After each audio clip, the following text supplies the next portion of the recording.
Hello and welcome back to Skeptics and Seekers. I'm Dale representing the Christian or Seeker side. And I'm David the Skeptic. Excellent. We're here, guess what, to finish off our series on the Messianic Prophecies. This will be our fourth and final part.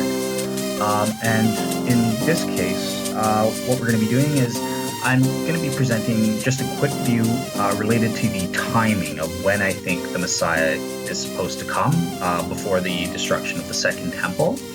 And also David's going to be presenting, sort of countering that, but also presenting an overall counter to my case on Messianic Prophecies as a whole.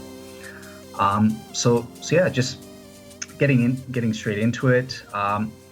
And establishing the argument, well, what sort of prophecies do we have that can speak towards the timing of the Messiah having to be before the destruction of the Second Temple? And one thing I just wanted to admit, I included in my blog a series of principles to interpreting Messianic prophecies. So this is an overall type case, and one has to bear in mind, even with some of the prophecies where it's actually uses the word Mashiach, none of the Messianic prophecies that Christians or Jews use, come with little labels, Messianic prophecy here or that sort of thing. There's always nothing in the Bible has that. Even Messianic prophecies that you think are clear, that Jews believe in and that sort of thing. There's always a level of interpretation, and there are ways that we try to identify these prophecies as being Messianic. But yeah, it's not just a matter of, okay, this is a Messianic prophecy, there's the little label, perfect, the Messiah will do this, the Messiah will do that. So there is a level of interpretational complexity to these prophecies. Even in my first timing prophecy here, Daniel chapter 9, verses 24 to 27. This is another big baby for Christians in presenting Messianic prophecies. And I'll just read it because I know David likes that. So 70 weeks have been decreed for your people and your holy city to finish the transgression, to make an end of sin, to make atonement for iniquity, to bring in everlasting righteousness, to seal up vision and prophecy, and to anoint the most holy. So you are to know and discern that from the issuing of a word, some translations say decree, that's not the proper translation. So from the going forth of a word to restore and build is what the Hebrew actually says, Jerusalem until Messiah the Prince, there will be 7 weeks and 62 weeks. It will be built again with plaza and moat, even in times of distress. Then, after 62 weeks, the Messiah, or a Messiah, will be cut off and have nothing, or not for himself, as some Christian translations put it. And the people of the prince who has come will destroy the city and the sanctuary. And it goes on from there. It's getting too long. So basically what this prophecy is saying is there's going to be a period of 70 weeks. And weeks are interpreted as 7 years. So 70 times 7, which is a period of 490 years. In that time, all of those various things, making an end of sin, atonement for iniquity, will have begun before the Messiah is cut off, meaning killed, and before the destruction of the temple. This is a very complicated prophecy. There is a lot of various things that scholars debate even on Christian and Jewish sides. I mean, are there gaps between these periods of 7 weeks, 62 weeks, and then a final period of 7 weeks? When does this prophecy start? There are at least 5 different starting points that Jews and Christians differ over. I basically want to keep it simple because I don't think we can get to conclusive answers on any of this stuff. There are valid interpretations on both sides. But what I think is clear is that these certain things had to be fulfilled either in part or in full before the destruction of the Second Temple. That's the clear little nugget that I'm trying to establish here. Um, another prophecy, just as sort of backup as a support, is Haggai chapter 2, verses 6 to 9, and this one's shorter. So this one says, "For thus says the Lord of hosts, once more in a little while I'm going to shake the heavens and the earth, the sea also and the dry land. I'll shake all the nations, and they will come with the wealth of all nations, and I will fill this house." Remember that word, fill this house with glory, says the Lord of hosts. So when it's talking about this house in context, it's talking about the second temple, the one that's being rebuilt after the Babylonian exile. And it says the latter glory of this house will be greater than the former. Well, what is this talking about? What do you mean fill a house with glory? Well, in the Old Testament, the Shekinah, which is Hebrew for the divine presence, filled the tabernacle and filled the first temple when Solomon dedicated the temple at its completion. So God's presence filled the temple, and that gave it its glory. But all Jews, even ancient Jews and modern Jews, recognized that with the second temple, something was amiss. It didn't have the glory. So therefore, this would be a bus, right? This prophecy would be wrong. But Christians, actually, God's presence did fill. God became incarnate, and he entered the temple compound. So that's Christians are able to say, no, this isn't a false prophecy. God did fill the glory, and it's even greater than what we had before, because God the Son in the flesh entered the temple. So that's sort of in a nutshell how I established that this second temple, various messianic elements had to come about. And there's even this hint with Haggai chapter 2 that God himself would enter the temple premises or fill it with glory. And how does that come about? Well, Jesus himself entered the temple. I'll turn it over to you for the criticisms then. Okay. Well, I guess we'll start with Haggai. Okay. We both agree that, at least on the surface, this is not talking about Temple 3. This is, in fact, talking about Temple 2. And the most sensible Jewish reading is that it's talking about Temple 2. And the reason I harp on the Jewish reading is that this is a Jewish scripture written to Jews in a time so far removed from anything like a Christian. The word would have no meaning to the people alive at that time and who were going to be alive even well beyond that. And so this does seem to be a reference to Temple 2, a prophecy that, this is don't worry about the destruction of the old temple. This is going to be even better. It turns out it wasn't. But the Christian has to keep hope alive. They have a theological reason for wanting to say, well, it's more than that, because it would make the prophecy wrong. It would make God a liar. And so they just have to come up with something else to save it. And I would say that this is the sign of how biblical inerrantists read the Bible. One of the thoughts that seems to never have crossed Dale's mind in all of this is that the prophecy could just be wrong, and that this could be an error. Now, he claims that he believes that there can be errors, but yeah. I am surprised at the number of times when he could use that argument, and it never crosses his mind to do so. He reads it like a biblical literalist who has to save the text at every turn. And this is one of those texts where it seems like it's clearly talking about one thing, but you have to twist it and make it something else to save it. And so part of prophecy reading, the way Christians read prophecy, and we're usually talking about biblical literalists who harp on prophecy, is that they have to save the text. They have to make it not be wrong. And one of the ways they do that is to insert Jesus into it, and just bend the interpretation just a little bit, and then it's saved. And I just don't think that that is the most honest and fair reading of ancient literature. Uh, and so I find that very problematic. But let's go back to Daniel and the 70 weeks. Sure. Do you mind Because, if I just say a quick thing before you sure, move on, or I sure. don't want to? Okay.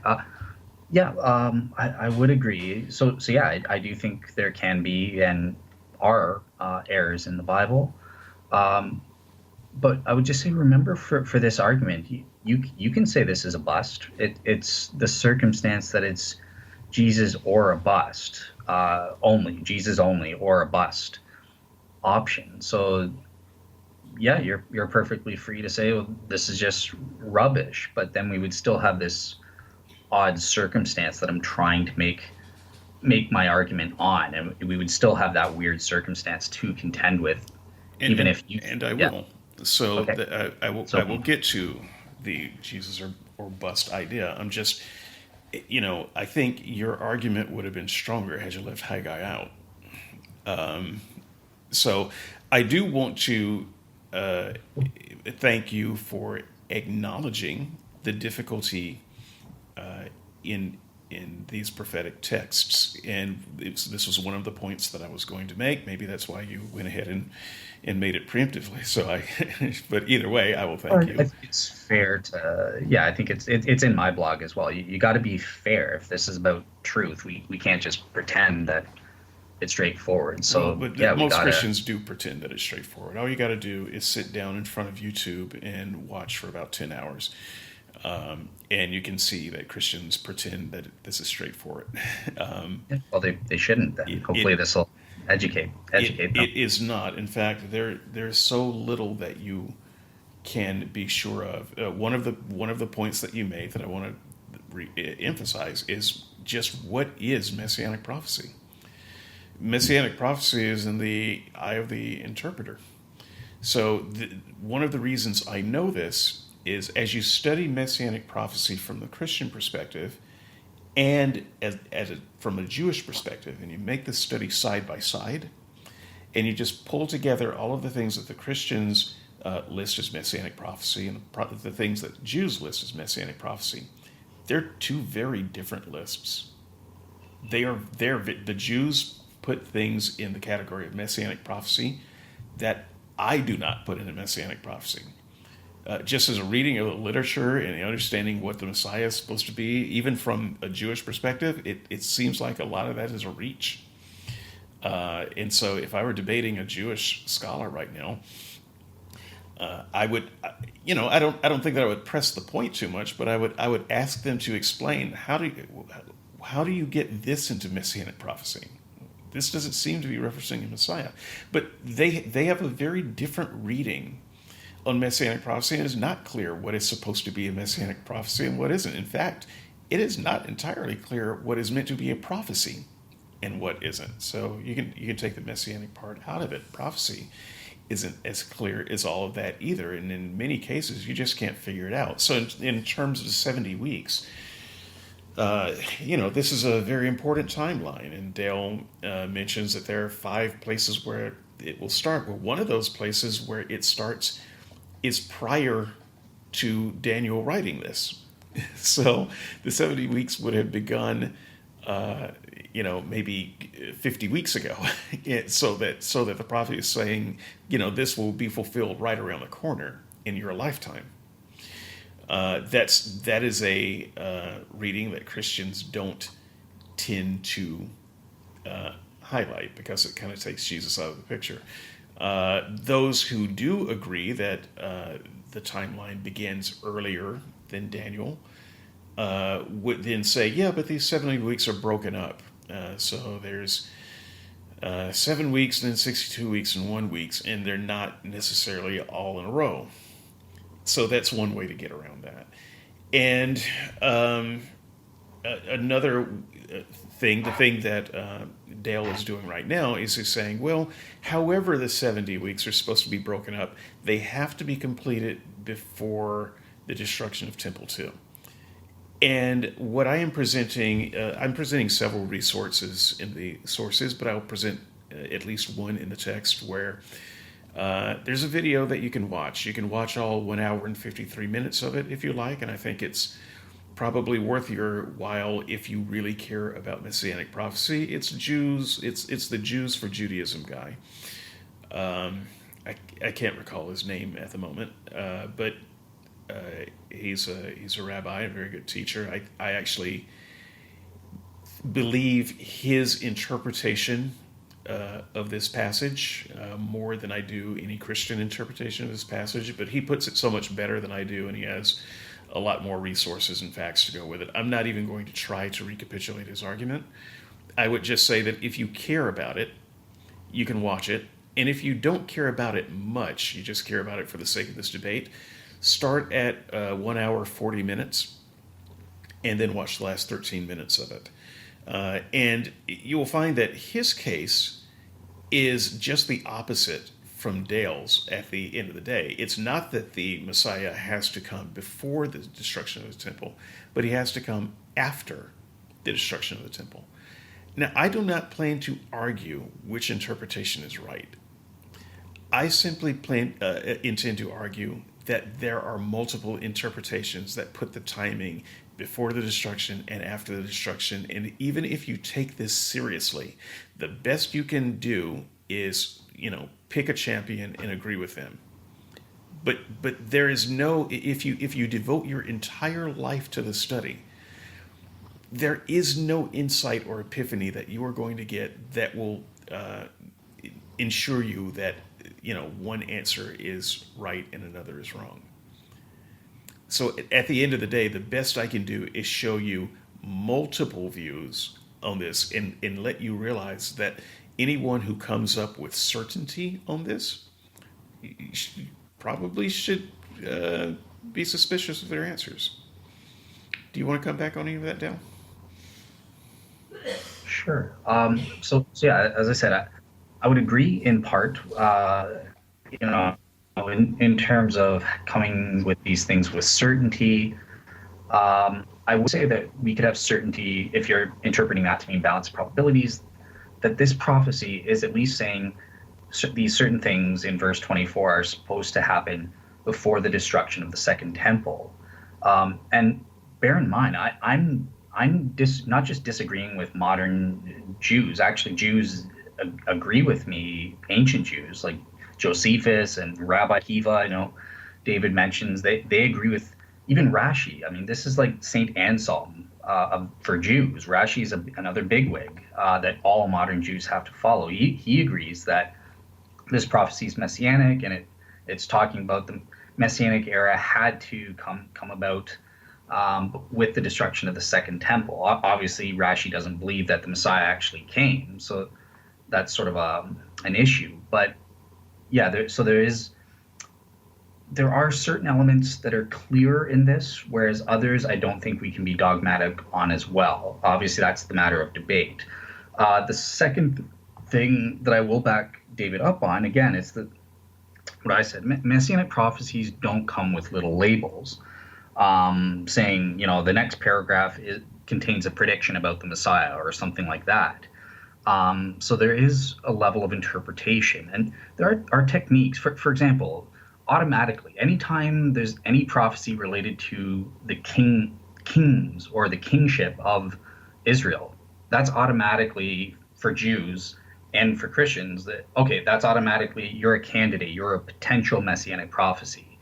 Then there's also contextual indicators, right? Like what is the prophecy saying is going to happen? Is it about the end times, when the messianic era of universal peace, or putting an end to sin and establishing God's kingdom, as in the context of Daniel? I would say read all of Daniel, especially Daniel chapter 2 and Daniel 7 in relation to Daniel 9. There is a connection there.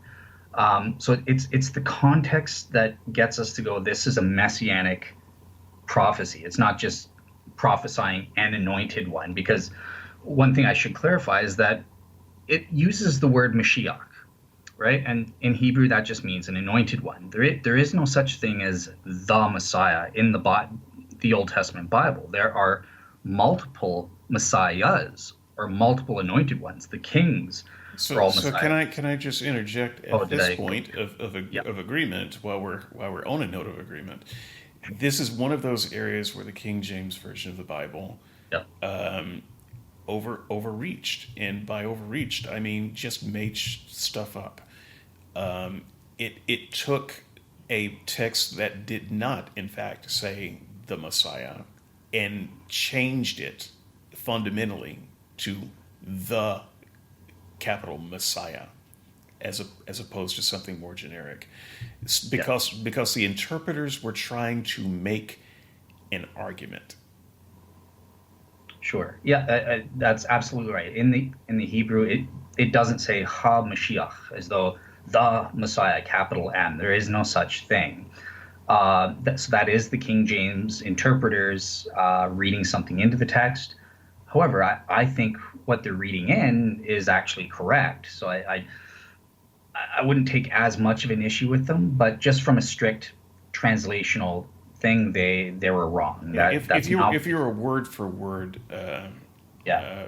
reader of the Bible, and you like those word for word translations, what you have to understand is there is no such thing as a word for word translation, because even those are tinkered with so that they end up with words that weren't there. It's fraudulent. I mean, I don't think that Dale would go as far as to say it's fraudulent, but I call it fraudulent. They're lying about the words that they found. They are not translating honestly. And so, even if Dale is correct, that even if the King James interpolators are correct in what it meant, that is not what it said. Yep, yeah, that's undeniable. And just as a heads up, when I was studying, I told David in private that I really looked into Daniel back in the day this was years back. I was a Christian, and this was when I was a King James onlyist. So you can imagine how problematic this studying this issue was for me because there are a lot of translational issues with the King James version in particular in this chapter. So. But yeah, now I'm able to understand textual criticism, and it doesn't bother me now if that word is correct. It's still the correct meaning is preserved in the text. It is, in my opinion, about the Messiah, capital M. Well, Uh, at the best, you're making an argument that word for word translations are stupid and thought for thought translations are better, because that's all you have anyway. If you think you've got a word for word translation, you're just deceived. Correct. Yeah, there is no there's the Bible hasn't been perfectly preserved. I think most, even Joyce would agree that that's fine. Like so yeah, we don't have that. So your last point that I wanted to address. So this is the point. David's talking about the timing. So in his source, and I recommend looking at all the sources. I know David's going to say he wants you not to look at In them, fact, but I will go ahead and say it now. Even the sources that I give, except for the one that I highlight in line in my argument, don't bother, because this is a little bit like trying to understand the Book of Revelation. You can't do it, and only kooks try. And the fact of the matter is, I don't want you wasting the next 16 hours of your life digging through sources for answers that aren't there. They're not in Dale's sources, and they're not in mine either. okay. So obviously, I agree to disagree with that. I think it is worthy of spending some time, maybe not 16 hours worth, but maybe spend a couple hours, look at one of his sources and look at some of my sources, maybe do a little reading. I mean, it's not like you have to do it all at once. Spread it out. And if you're like, you know what, I agree with David, this Daniel 9 thing, I can't make sense of it, that's fine. But I think these are important topics that are worthy of some consideration. I Well, mean, the reason you know that you can't make sense of them is because people who are a lot smarter than you and a lot more educated in this than you can't make sense of them. you are not going to do better by reading these sources. So stop it. This is not like chemistry. You can spend a few hours and learn more about chemistry. So it's worth doing. You can learn maths by spending a few hours and stretching your brain a bit and learning more. So it's worth doing. I don't care how many hours you spend on this, you are not going to come up with the epiphany that clears this up. There's no epiphany. Okay, well, I think there is with the Second Temple aspect. That's why I'm the less ambitious, as your rabbi calls it. I'm the less ambitious type of apologist, and I think we can establish that much. And by the way, I was going to say I'm disagreeing with Christians as well. Gleason Archer, a wonderful biblical scholar, brilliant. I mean, I think he was wrong on his interpretation. So yeah, look into it and see what you think for yourself. But Sure, but here's how the do you how last. do you determine that he's wrong? This is part of the thing that puts it into kook theology for me. It Yeah, doesn't. I understand that you have an argument that makes sense to you, but how do we check that against anything? How do you can you ask Daniel what here's he meant? You no. So cannot. here's what you do. You do the best you can. Do what you did. You look at both or all the sources that you can, and then you read the text in full context, and you decide for yourself. You've done that, and kudos to you for doing that. I appreciate that you looked at both sides, and in your honest opinion, I'm assuming you're not lying to me when you say this, but in your honest opinion, you don't buy it. Well, actually, yeah, I There's don't even there's know. nothing to buy. I mean, Well, I would love to say that I gained some clarity on this, but there isn't really anything to gain there. And the reason, if you just take out the Jewish sources, forget Jews for Judaism, who cares? Christians for Christians. Let's look at that. And you just look at 10 different Christians preaching 2-hour sermons on this. They do not agree. okay. And so at the end of the day, there's nothing really to latch on to. I mean, yeah, I suppose you can, if you've got a horse in this race, you can bend the text you can find a way to bend it to your particular way of thinking. But there is no way to, like chemistry, to go to a source and figure out what it really means. That you just can't do it. You can come up with a judgment, but how do you sit there and say, "Well, your judgment is better than these 15 scholars who have spent their life studying this, and you've just read some sources on the internet"? There's no way for you to prove them wrong or you right. This is the nature of the thing that we're talking about.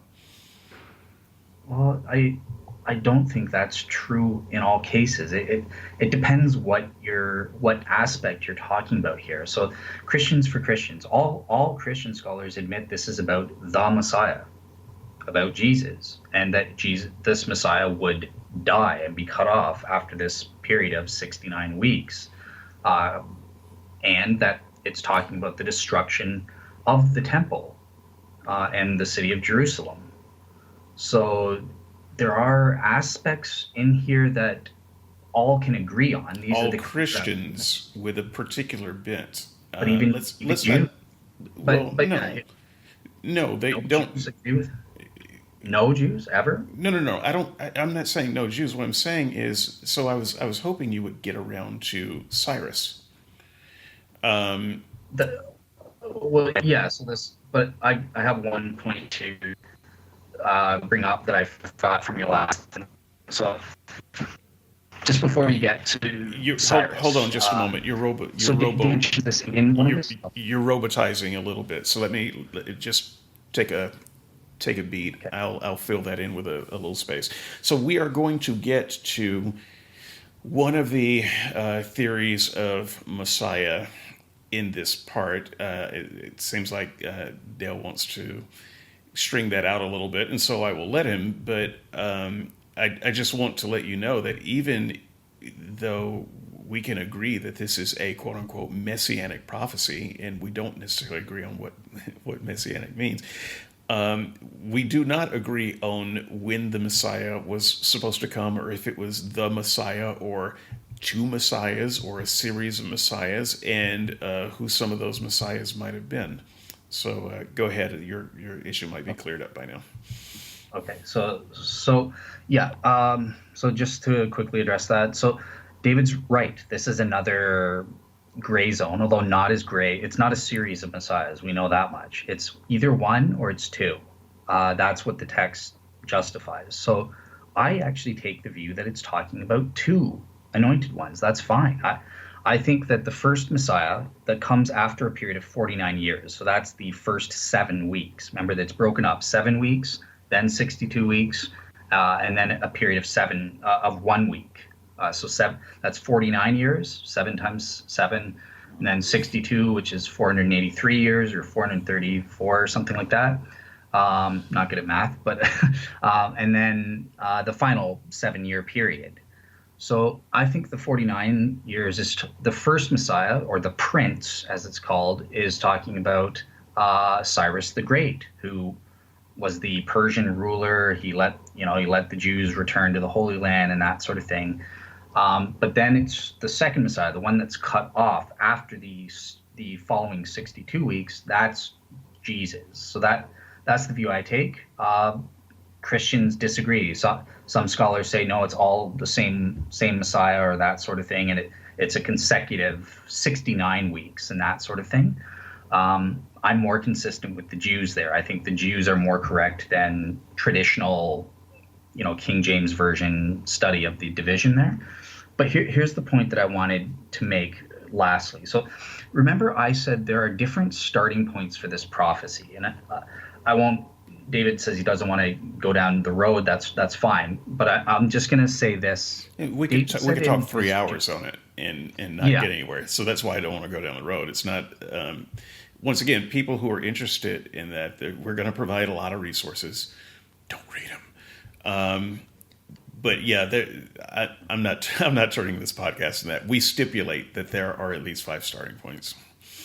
So here's the thing, though. So David recommends just watch the last 13 minutes of this Jewish rabbi, during which he says, look, the chronology doesn't work because Christians want to say, what is this word? Okay, when does this prophecy start?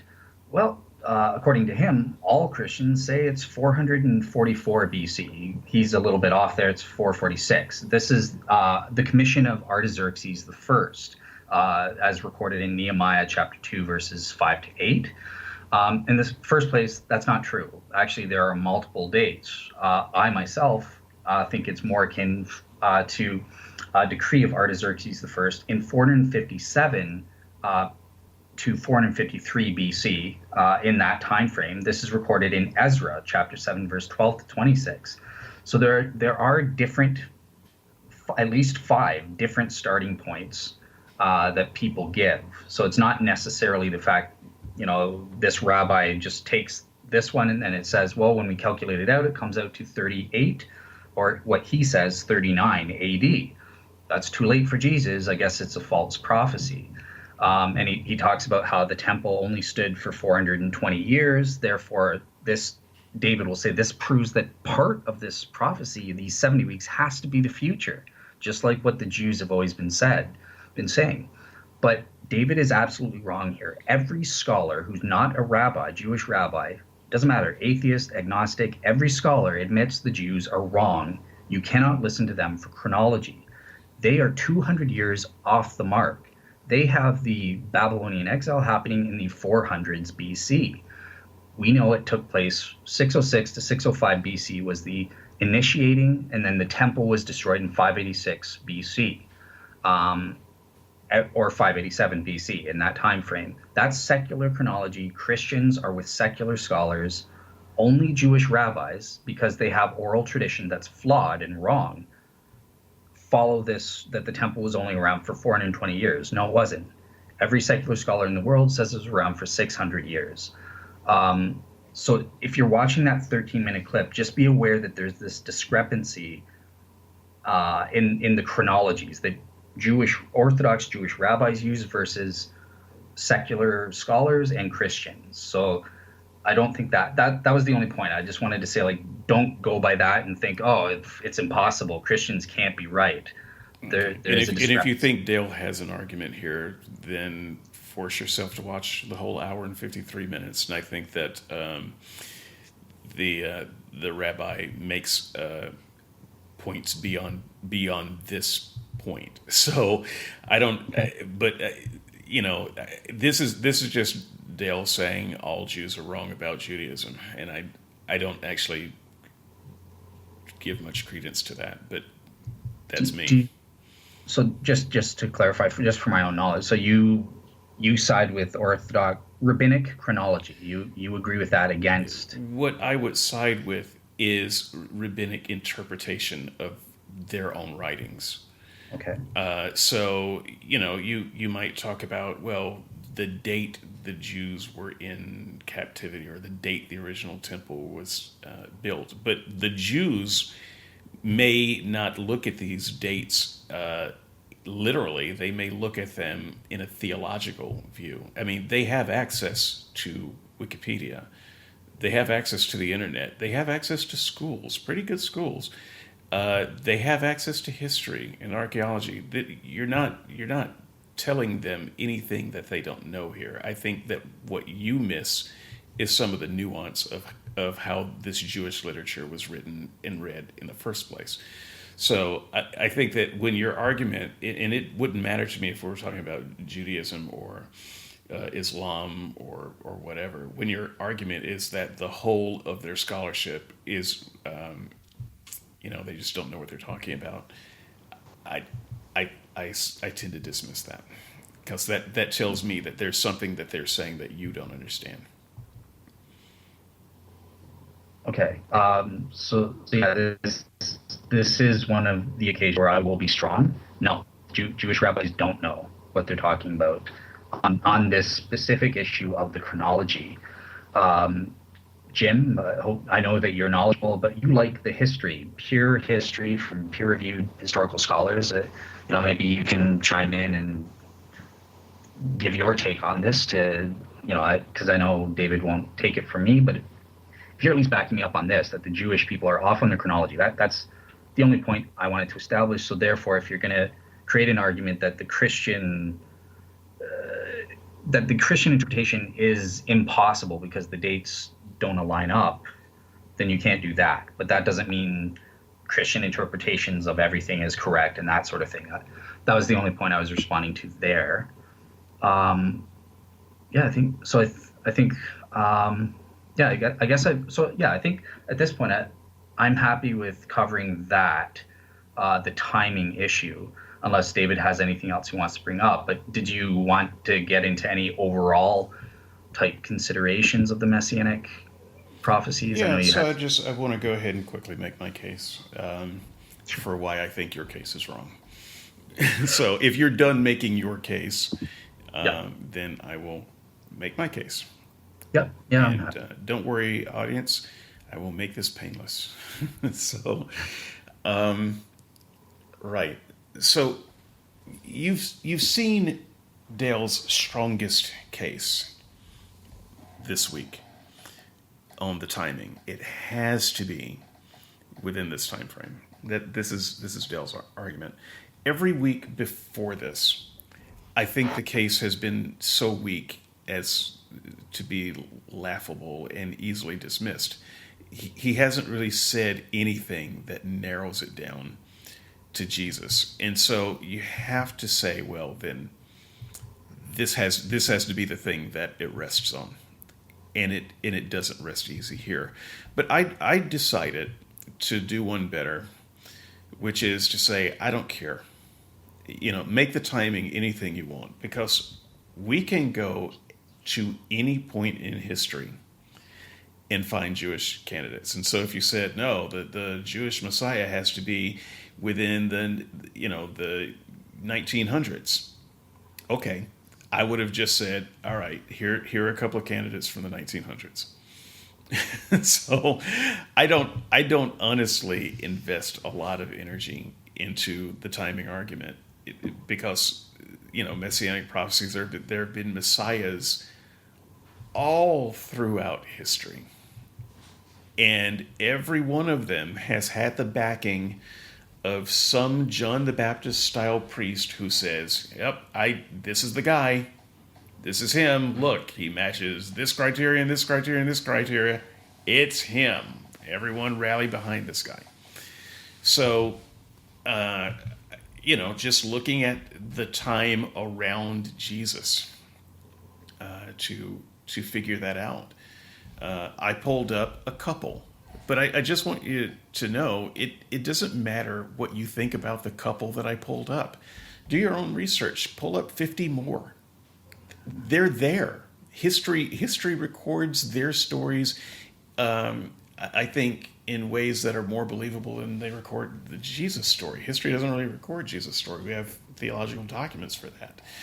But if you want to see who the Jews really considered messiahs, you can actually look it up, and there were plenty of them. So I mentioned Simon of Perea, and also a cat named Judah, and I brought up Simon Bar Kokhba. So many Messiah students probably are familiar with Simon Bar Kokhba, at least. So we'll get to him last. But these other guys were notable because of some of the things about them. So the first Simon, who is almost dismissible, he had the interesting mystique of having been said to have risen from the dead after 3 days, and he taught a lot of the things that Jesus ended up teaching. And so some have suspected, maybe Jesus borrowed some of his message from this guy, or maybe the Jesus story was written around the message of this guy, because he preached a suspiciously similar message before Jesus. Now, as far as the claim of him rising from the dead after 3 days, that is a disputed claim. It is based on a tablet that's broken off, and the piece that's broken off, there's some indentions. This is what happens when you write by chiseling things into stone. That's not a very reliable way of transmitting information. And we get to a point in that stone where it says, in 3 days, blank. And some have interpreted the little bit that's there as rise, that he's being commanded to rise in 3 days. And others interpret it slightly differently. And either way, it could be interpreted as saying that he was ordered to rise from the dead by the archangel, was it Michael? Here, I don't know if you've done that research or not. It doesn't matter. It's all crazy. It's all nut jobbery. But the idea that Jesus was the first one for whom it was said he rose after 3 days is simply not true. You can find other examples of this.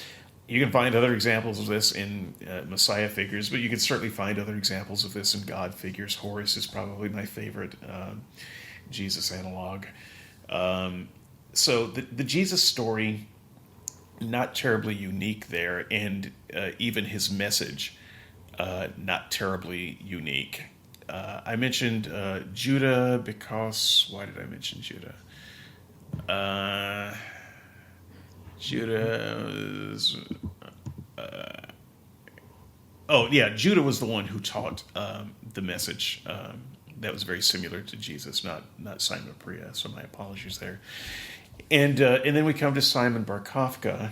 Bar Kokhba is from the Jewish expression "son of the star." This is actually from a place where Jews would refer to as a Messianic prophecy, and Christians wouldn't.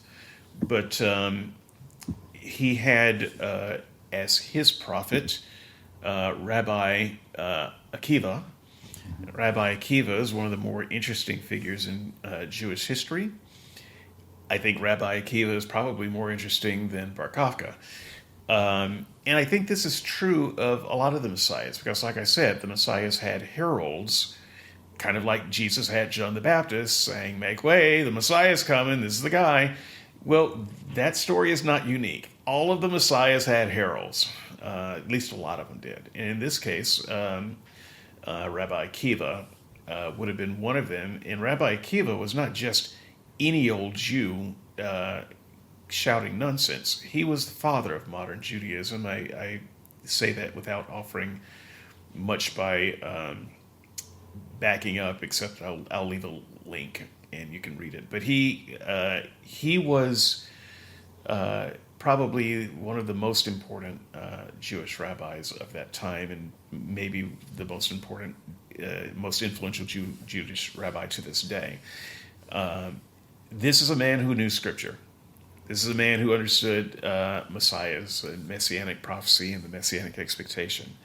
And he picked a guy. Now, he was wrong, but the idea is that the people who knew prophecy the most got behind other candidates around the time or shortly after the time of Jesus. And so the only thing I want to show, I am not going to argue that they were right about their choices of Messiah. I don't think that John the Baptist was right about his choice of Messiah. In fact, if you want to get technical, you could argue that John the Baptist probably met most of the criteria of Messiah. It is not my place to argue who was right and who was wrong about who the Messiah was. I am simply arguing that people who knew what they were talking about or had the authority to declare Messiah or not declared other people Messiahs. And yet those people didn't declare Jesus the Messiah. And so there was something about Jesus' claim that Jewish authorities looked at and said, yeah, no, you don't make it. And yet there were plenty of other people that they were willing to get behind and declare Messiah. I think that for this, that's all that I have to show, because Dale's claim is that nobody but Jesus met the criteria for Messiah, and it is clearly not the case. Now, I can't go through these guys' resume. I can't go through Bar Kokhba's resume and see how he did with all of the passages that Dale claims is Messianic prophecy. Once again, not my job. The Jews already did that, and they came up with many, and that is the only case that I am trying to make here. So Dale's argument is that it's Jesus or bust. That may be true if you only look at it through a Christian lens, but if you look at it from a Jewish lens, it's tons of Messiah candidates, including candidates that aren't born yet. So not only do I dispute that Jesus is the best candidate for Messiah, he wasn't a candidate for Messiah according to the Jews, and he is far from the only possibility. I'm done. Okay. So not sure how to. So in the first place, you would admit that based on my my overall list of what I think are established Messianic prophecies, none of the candidates you point to would fulfill that list. I don't know that. Okay. Do you know that? I think so. Yeah, I think I can falsify these people. Really? So in the first place, wait. What do you have access to falsify these people that the Jewish leaders of the day didn't have? That the Jewish leaders didn't? Yeah, the people who follow these people as Messiah. What do you know that they don't? I have my list of prophecies that I think are established that the ancient Jews. Well, they didn't have your list apparently. They had another list. Why is your list better than theirs?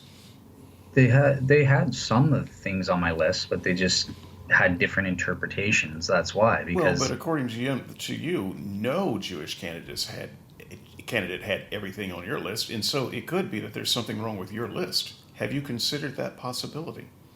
Yeah, that we spent 4 weeks going over that. That was with the momentous birth, for example. That's why we if only all of those Jews who followed these messiahs had your list, they would have slapped their head and said, "Oh, this Dale list makes it clear that guy couldn't be the Messiah."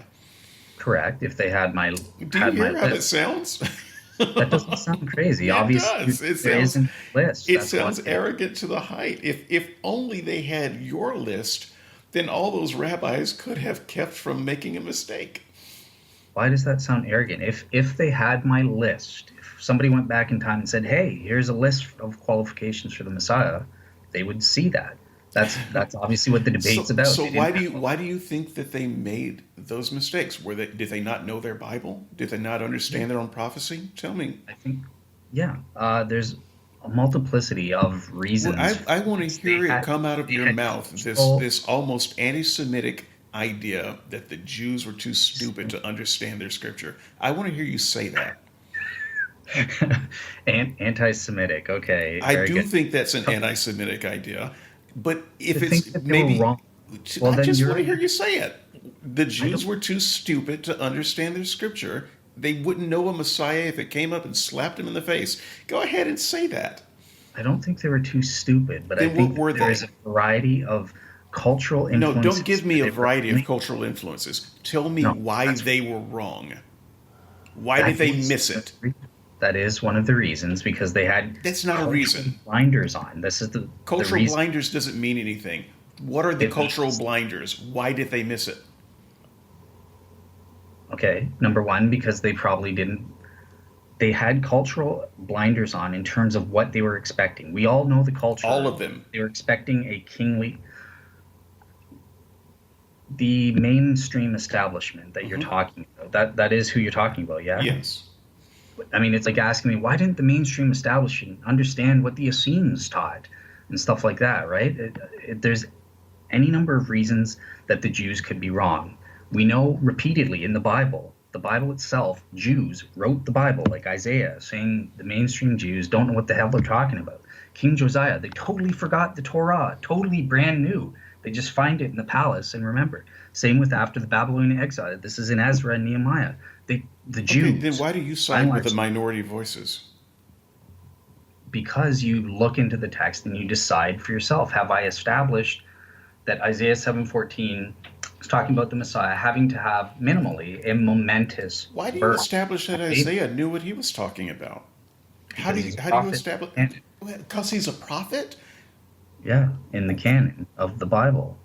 Okay, well, it's in the Bible, of course. But how do you establish historically that Isaiah was a prophet who knew what the hell he was talking about? How do you not Okay, establish him as a false prophet because his prophecies didn't come true? okay, so good point. So interacting with a skeptic then.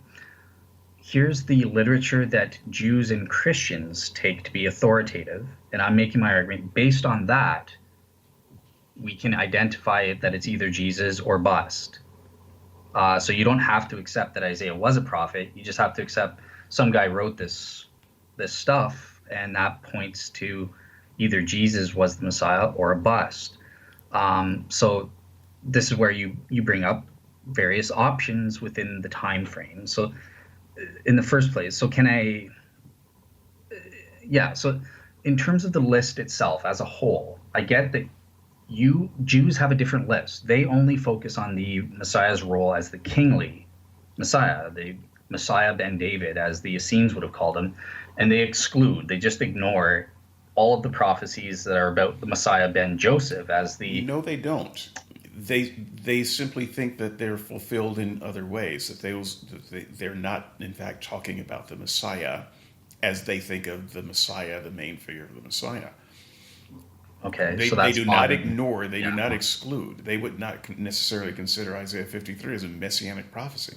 correct. So this is why we spent last week debating that point. Did I establish that it is a messianic prophecy and that it the certain elements that I was using, is it established or not? That's the point of us taking a week to debate that. You were giving your best shot to say, no, it's talking about the nation of Israel or a righteous remnant. And I was saying, no, it's talking about an individual, the Messiah, who represents Israel in context, and he would die for the iniquities, and what he would not be violent and that sort of thing. That was why we had a debate, so people can kind of go, well, I don't think you've established a case that the Messiah would do this, or they would go, yeah, I think Dale's right. This text does say the Messiah would do these things. This is a criteria that needs to be on a list.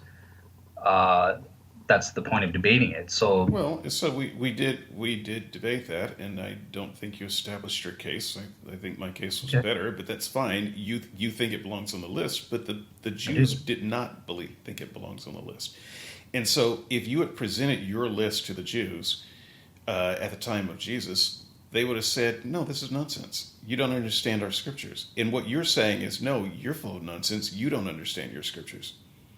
I, Yeah, I, and I think that that's your allowed. argument, well, but I think that's not credible, and I do think that it somewhat borders on anti-Semitism is a loaded term that I don't like using, but it does kind of have you saying those evil Jews with their twisted mindset didn't understand their own writings and God's word, and they were all too absorbed with their culture to understand truth. But me, thank God for me and other Christians who came along, we understood it better. And Yeah, so we can make a better list of correct. what the Jewish Messiah is than they. Here's what I would ask of you. And I know you're going to disagree and say no, but I'm going to ask it anyway, just to see if we can build a bridge. Would you agree to stop talking about Jesus as the Jewish Messiah, which he clearly isn't, and refer to him as the Christian Messiah? Because I think the Christians have a right to make their own list of what a Messiah is, just like the Jews had to make their own list. Now, the Christians are doing this off of Jewish scriptures. I don't think you have the right to subsume Judaism and reinterpret it, as your own. But at the very least, would you stop saying Jesus is what the Jews were talking about? Because he clearly wasn't what the Jews were talking about. Now, he's clearly the Christian Messiah. I don't mind thinking of Jesus as the Christian Messiah. But could you go that far?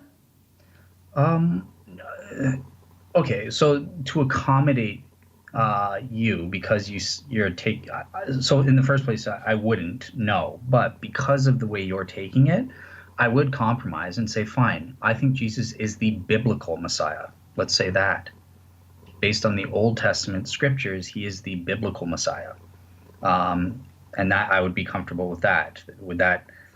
But it's not that I'm just saying the Jews are stupid. We are stupid too. We're all inundated with these cultural expectations. And Peter, for goodness sakes, he had the same expectations that these Jews did. Jesus says, "Oh, I'm gonna now. It's time for me to die," and Peter says, "No, no, you're the Messiah. You can't die." And Jesus has to rebuff even him. So nobody denies that this was in within the cultural milieu. Nobody denies that Jews, by and large, got it wrong constantly. But, They but, but they how do you didn't. know No that one was denies. wrong? Why do you insist that expectation was wrong? Because we look at the text and try our best. We look at the various interpretations and what scholarship says, and then we had a discussion. So we looked at Isaiah 7:14. I believe this is prophesying about a momentous birth that would serve as a sign to the house of David. So look, I'm Isaiah, glad you brought that up again. Can you tell me what the momentous sign was? What was the momentous birth? No, you can't. So I'm just going to cut you off right there because there are only two possibilities for a momentous birth in the Christian Jesus story. One is a star representing, not where true. Jesus would be, and another would be the virgin birth, which is what most Christians land What on. about angels appearing to shepherds in the Angels fields? appearing to shepherds. That's Okay. that's fine. Cool. But here's the problem with all of the Jesus had a momentous birth stories.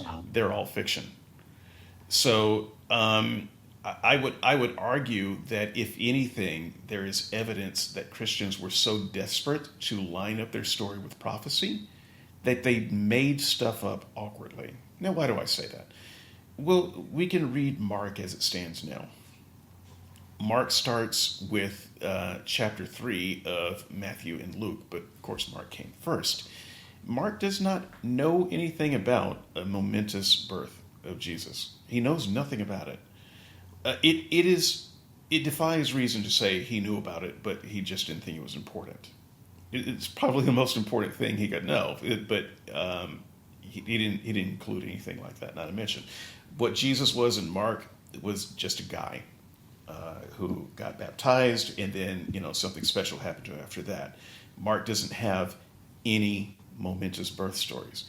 Now then, we go to Matthew, the second book, and it may give some clue of why it comes in the order in the first as opposed to the chronological order of second.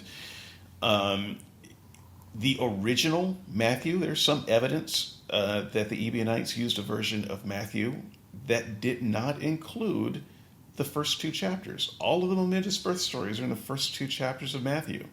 But the earliest version of Matthew, it appears, and I did not include any links to this, and I'm not going to go back and do it. Look up Ebionites in the book of Matthew. I already know about them. Yeah. Yeah, this is well-trod history that those first two books of Matthew are also disputed, and it looks like they were tacked on after the fact. In other words, Matthew started in the same place that Mark started, which was the ministry of John the Baptist. Luke. So where do we? So you say, well, okay, but Luke has it. I think by the time we get to Luke, we've already got a lot of evidence that people were uncomfortable with the idea of Jesus not having a momentous birth story, and we're adding them in and writing them in. There is actually some question that about the first two chapters of Luke is not as strong as the questions about the first two chapters of Matthew, but I think it doesn't matter at this point.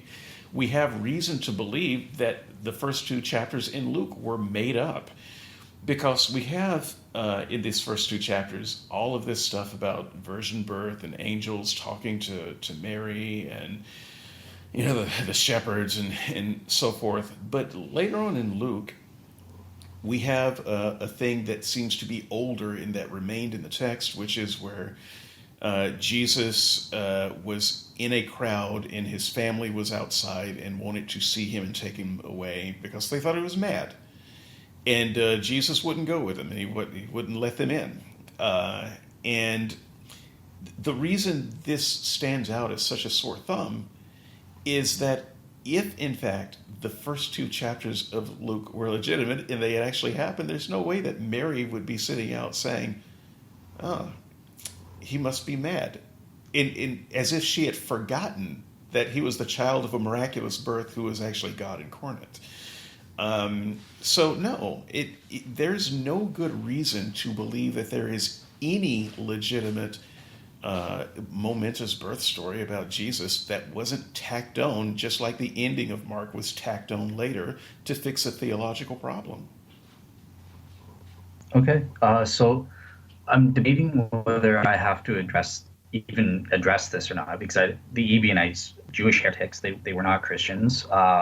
And we know, they're writing somewhere in the 90s to early 2nd century AD. But yeah, remember, I'm establishing it's Jesus or but. So I'm debating if I even need to address that. I can just say, okay, forget all of that for a second. So if what you're saying is true, they're just making up unfalsified claims. Great. Then you could point to others who would have done the same. Now, you bring up Simon of Perea.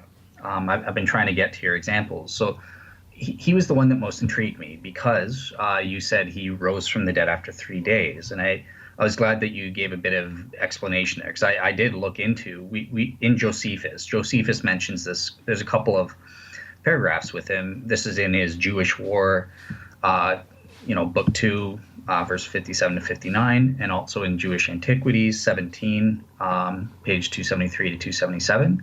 But what do we know about this guy? He was a slave of King Herod. You know about this? Yep. Yes. Perfect. What else? He burnt down the royal palace at Jericho and plundered what was left in it. He set fire to many other of the king's houses, utterly destroyed them. He was basically using violence and force. Jesus wouldn't know about that with the cleansing of the temple, but go ahead. Right, so that's not violence then, because this is actual violence, I would say. So it violates. I think that beating people with whips is violence, but maybe you have a different interpretation of what violent is. Yeah, I do. So, Yeah, but go okay, ahead. I mean, my people have a history of being beaten with whips, and we think of that as violent. I haven't right. So, evolved beyond that. so violence in an ancient Near Eastern context is talking about bringing the sword or death, Oh and yeah, well, as long as I, it wasn't a sword, it's cool. Go ahead. these are the standards of the Hebrew scriptures, which is I prophesying this. understand that you are not scoring any points there, but go ahead.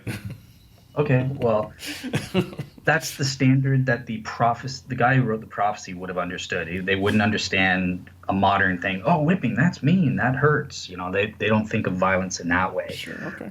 So that's fine. So I would disqualify him there. Nothing about this guy's birth. There's no mention of a claim that he had a momentous birth at all. So according to the claims himself, that falsifies him there. Um, Also falsifies Jesus. But go ahead. I mean, it's look Okay, so you think what you said actually falsifies on a balance of on the probabilities that balance of probabilities, the birth stories are additions. On the balance of probabilities, in other words, even the claims aren't legitimate original claims. Now, later, sure, people started claiming it, but they were claiming it because they needed Jesus to be God. And that was not a part of the original story. It wasn't the original story in Mark. and you can prove this because the Ebionites I denied can it. I can I Jewish can make a heretics. good start at that case because it's not in the book of Mark. Okay, cool. So I will agree with David here. If you are convinced by the argument that he gave there, which I'm not, I don't find it persuasive on a balance of probabilities, but that would be an attempt to falsify. Um, if you're saying there's no unfalsified claims that Jesus had a momentous birth, you could argue that would falsify Jesus. But yeah, look into it. I don't find the evidence persuasive. I don't care what Ebionite heretics said. That has no bearing on proto-Orthodox Christianity. But you do have to I care about don't what think. Mark says. So forget about the Ebionites and come up with a reason why Mark didn't include it. Let's hear Sure, you say something sensible sure. that people would agree with. That here's why Mark didn't include this momentous birth. Go. Yeah. So, biblical scholar Richard Bauckham addresses this, right? There are bookmarked ends of what the gospel, the good news, was, and that started from Jesus' baptism up to his death and or burial. This is why the resurrection isn't mentioned, for example, as well. As weird as that might sound to us modern Christians or whatever, although it is implied, it's not just left. Okay, but Christians would disagree with that. This is not an atheist Christian thing. Christians would say no. Part of the important part of the gospel was that Jesus was God from the beginning, and that God was born to a woman by a special dispensation. Jesus was not just a man who became God. That's a different gospel. So you can't wave that off as unimportant to the gospel. It is vitally important to the gospel, and that is why it was added later. Put it this way, it wasn't the essential bookends of the gospel And I'm message saying as it that was it was first essential. taught. It So the was, gospels, yeah, well, as it was first taught, no. It wasn't a part of the, it wasn't, it's not that it wasn't essential, it wasn't the gospel. It wasn't a part of the story. how It do you only know became a this? part of the story later How do you know? That's an assumption. because it's essential now. Because it was so essential that they had to go back and make it up and put it in. It's not essential. I don't think the virgin birth is essential. Well, but the idea that God was God before he came to earth is essential. Now, you may disagree Okay. with that, and I think that there are different lines of Christianity. Certainly, some would say that no, they would take an adoptionist view that he was just a man and became God later. But that's not the mainstream view. Yeah. And I think that was a very important distinction in the Well, first century, by the way. So that didn't just become important today. yeah. So I do think that aspect is essential now, or with the closing of the canon. I'm a little bit more iffy with adoptionists living before the written canon was totally finished. So yeah, I'm open that these adoptionists could have been wrong, but still saved. But I Okay, am a but bit Mark was an iffy. adoptionist, and he's the writer out of 1/4 of the Gospels. In fact, I'd say he's the writer of probably 4/5 of the Gospels, because the rest were in large part based on his work. Okay, so I don't believe that. I don't think you can prove that. I know that's Bart Ehrman's argument, right? Bart Okay, Ehrman well, argues that it's as it's well. okay that you don't believe it, and you don't think I can prove it. I can live with you not believing it. I'm just making my case. That's a part of my Yeah, case. The listener can, decide for believe or not. themselves. Yeah, yeah,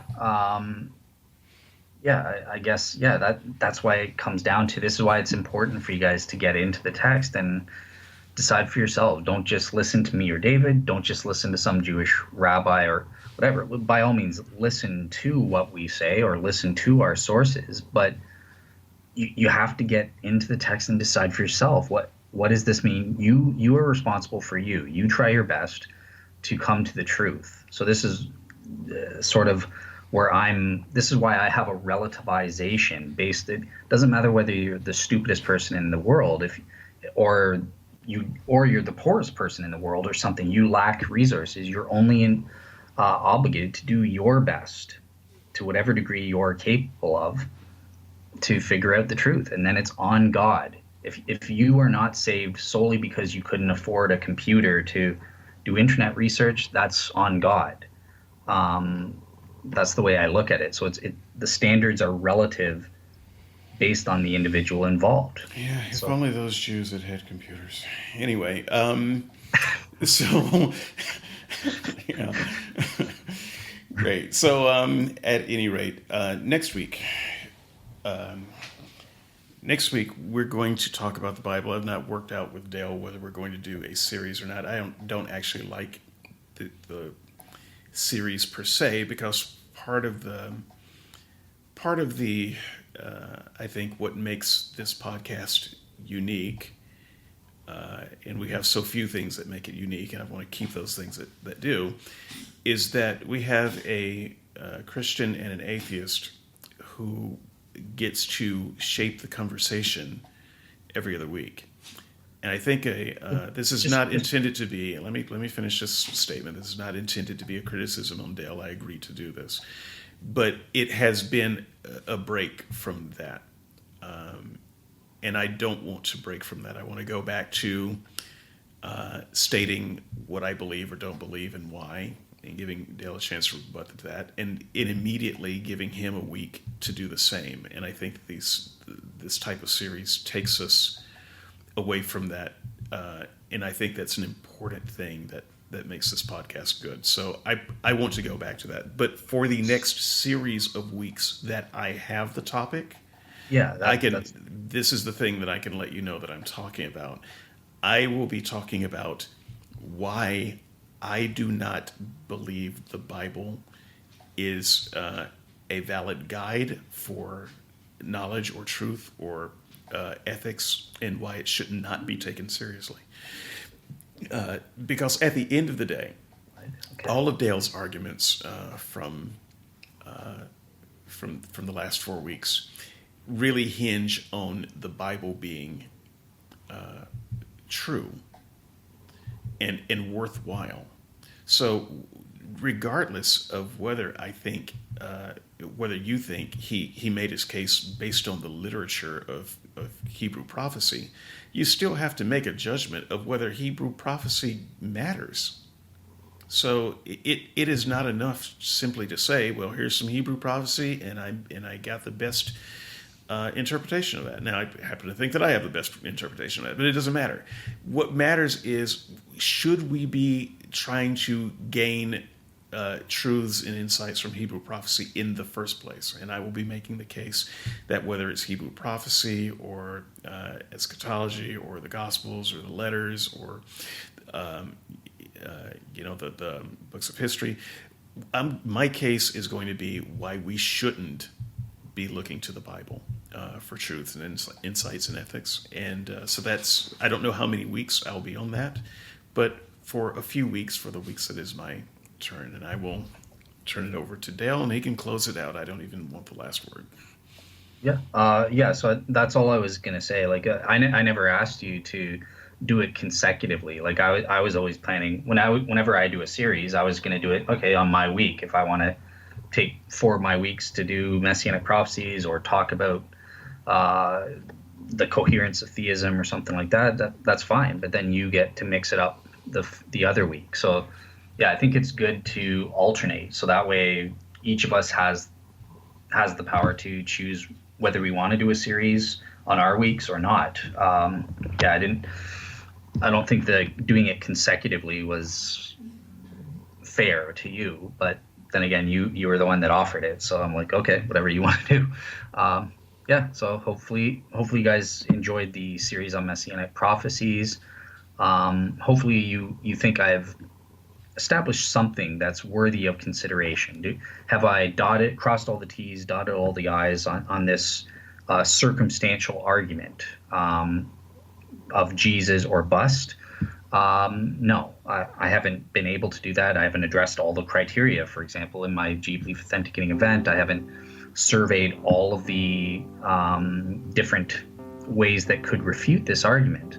But I think I have established a foundation that there's something here, and maybe one of the listeners or myself in time might be able to develop this further and transform it into a solid argument that does cover all the bases. So yeah, I think I've succeeded in providing a start that maybe there's something here. So yeah, you guys decide for yourselves. Okay, and with that, have a great holiday. On the holidays, we will have a show. We have a special roundtable, a Christmas special that we have pre-recorded, and so you will have something to do when all of the eggnog has been served. You will still have skeptics and singers to listen to. So enjoy. Bye-bye. All right.